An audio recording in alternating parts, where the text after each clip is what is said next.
ನಾನು ಆ, ಕೃಷ್ಣನ ಕಥೆ ಹೇಳುತ್ತೇನೆ, ಕೇಳಿ ಆನಂದಿಸಿ. ಈ ಕೇಳಿ. ಒಂದು ಊರಲ್ಲಿ ಆ, ಕೃಷ್ಣ ಇದ್ದ. ಆ ಆ ಊರಲ್ಲಿ ಕೃಷ್ಣ ಬಹಳ ಫೇಮಸ್ ಇದ್ದ. ಆ ಊರಲ್ಲಿ ಕೃಷ್ಣ ಏನ್ ಮಾಡಿದ, ಅವ್ರಮ್ಮ ಈ ಯಶೋದೆ ಅವನಿಗೆ ಕಟ್ಟಿ ಹಾಕಿದ್ರು, ಹಿಂಗೆ ಇದಕ್ಕೆ ಕಂಬದ ಕಟ್ಟಿ ಹಾಕಿ ಆ ಕಂಬ ಮುರ್ಕೊಂಡು ಹೋಯ್ತು ಉಳ್ಕೊತೆ. ಆಮೇಲೆ ಕೃಷ್ಣ ಎರಡು ಮರದ ಹಿಂದೆ ಸಿಕ್ಕಾಕೊಂಡ್ ಬಿಡ್ತಾನೆ. ಹೋಗಿ ಹೋಗಿ ಗಿಡ ಮುರಿದ್ಮೇಲೆ ಭಗವದ್ ಭಕ್ತರು ಬರ್ತಾರೆ. ಅವ್ರು ಅಸದ ಬಿಡ್ತಾರೆ. ಅವ್ರಿಗೆ ಯಾರು ಮರದ ಒಳಗೆ ಏನೋ ಮಾಡಿಟ್ಟಿದ್ರು. ಆಮೇಲೆ ಅವ್ರು ಖುಷಿ ಆದ್ಮೇಲೆ ಹೋಗ್ಬಿಟ್ರು. ಇವನೇ ಸಾಕಪ್ಪ, ನಿನ್ನ ಆಶೀರ್ವಾದ ಸಾಕು ಕೃಷ್ಣ, ಇಷ್ಟು ಮಾಡಿದಲ್ಲ ನಮಗ್ ಅದಾತು. ಮೇಲೆ ಹೊಸೂರು ಬಂದು ನೋಡಿದ್, ಏನಪ್ಪ ಇದು, ಎಂತ ಇದು ಅಂತ ನೋಡಿದ್ಮೇಲೆ ಅವ್ರಿಗೆ ಬಹಳ ಖುಷಿ ಆಯ್ತು. ಖುಷಿ ಆದ್ಮೇಲೆ ಅವರು ಜಿಗಿದು ಬಿಟ್ರು. ಆಮೇಲೆ ಹೋಗ್ಬಿಟ್ರು ತಮ್ಮ ತಮ್ಮ ಇದಕ್ಕೆ, ತಮ್ಮ ಊರಿಗೆ. ಹೋದ್ಮೇಲೆ ಎಲ್ಲಾರು ಬಂದು, ಏನು ಇಂಥ ಕೃಷ್ಣ, ನನ್ನ ಕೃಷ್ಣ ಬಹಳ ಮುದ್ದಿದ್ದಾನೆ. ಮರುದಿವ್ಸ ಆಟ ಆಡ್ಲಿಕ್ಕತ್ತಾಗ ಕೃಷ್ಣ ಬಾಯಾಗ ಮಣ್ಣು ಹಾಕ್ಬಿಟ್ಟು. ಆಮೇಲೆ ಅವ್ರ ಅಣ್ಣ, ಯಶೋಧೆಯರೇ, ಇವ ಬಾಯಾಗೆ ಮಣ್ಣು ಹಾಕೊಂಡು.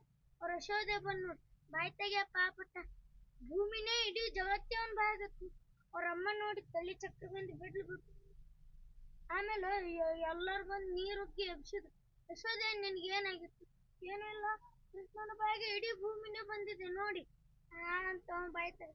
ಇಲ್ಲ, ನಿನ್ನ ಮಗಂದೇನು ಇದೆ, ಕರ್ಕೊಂಡು ಹೋಗಿ ಅಂತ ಕರ್ಕೊಂಡು ಹೋದ್ಮೇಲೆ ನೋಡಿದ್ರು ಗೊತ್ತಾಗ್ಬಿಡ್ತವ್ರಿಗೆ. ಗೊತ್ತಾಗ್ಬಿಡ್ತು ಹಿಂಗಾಗ್ಯದಪ್ಪ ನಮ್ ಕೃಷ್ಣಗ. ಅದಕ್ಕೆ ಕೃಷ್ಣನಂದ್ ಹಿಂಗ್ ಹುಡ್ಕುತ್ತಾರ, ದೇವ್ರನ್ನಂದ್ ಹೆಂಗಿರ್ಬೇಕಪ್ಪ ಕೃಷ್ಣ. ಅಷ್ಟೇ ಕೃಷ್ಣ ಇಷ್ಟು ಗೊತ್ತಾ. ಆ ಕೃಷ್ಣ ಏನ್ ಮಾಡಿದ, ದೊಡ್ಡವಾದ್ಮೇಲೆ ಒಂದು ವಿಷ ಎಲ್ಲ ಹುಡುಗರು ಹೋದಾಗೆ ಕೃಷ್ಣ ಎಲ್ಲರೂ ಅವ್ರ ಗೆಳೆಯರು ಅವನ ಬಾಯಾಗ ಹೋಗ್ಬಿಟ್ಟು. ಅವನಿಗೆ ಗೊತ್ತಾಯ್ತು, ಈ ಬಕಾಸುರ ಬಕಾಸುರ, ಈ ಸುರನ್ನ ಸಾಯಿಸ್ಬೇಕು ನಾನು. ಈ ಬಕಾಸುರನ ಸಾಯಿಸಿ ನಾ ಕಾಪಾಡ್ಬೇಕು.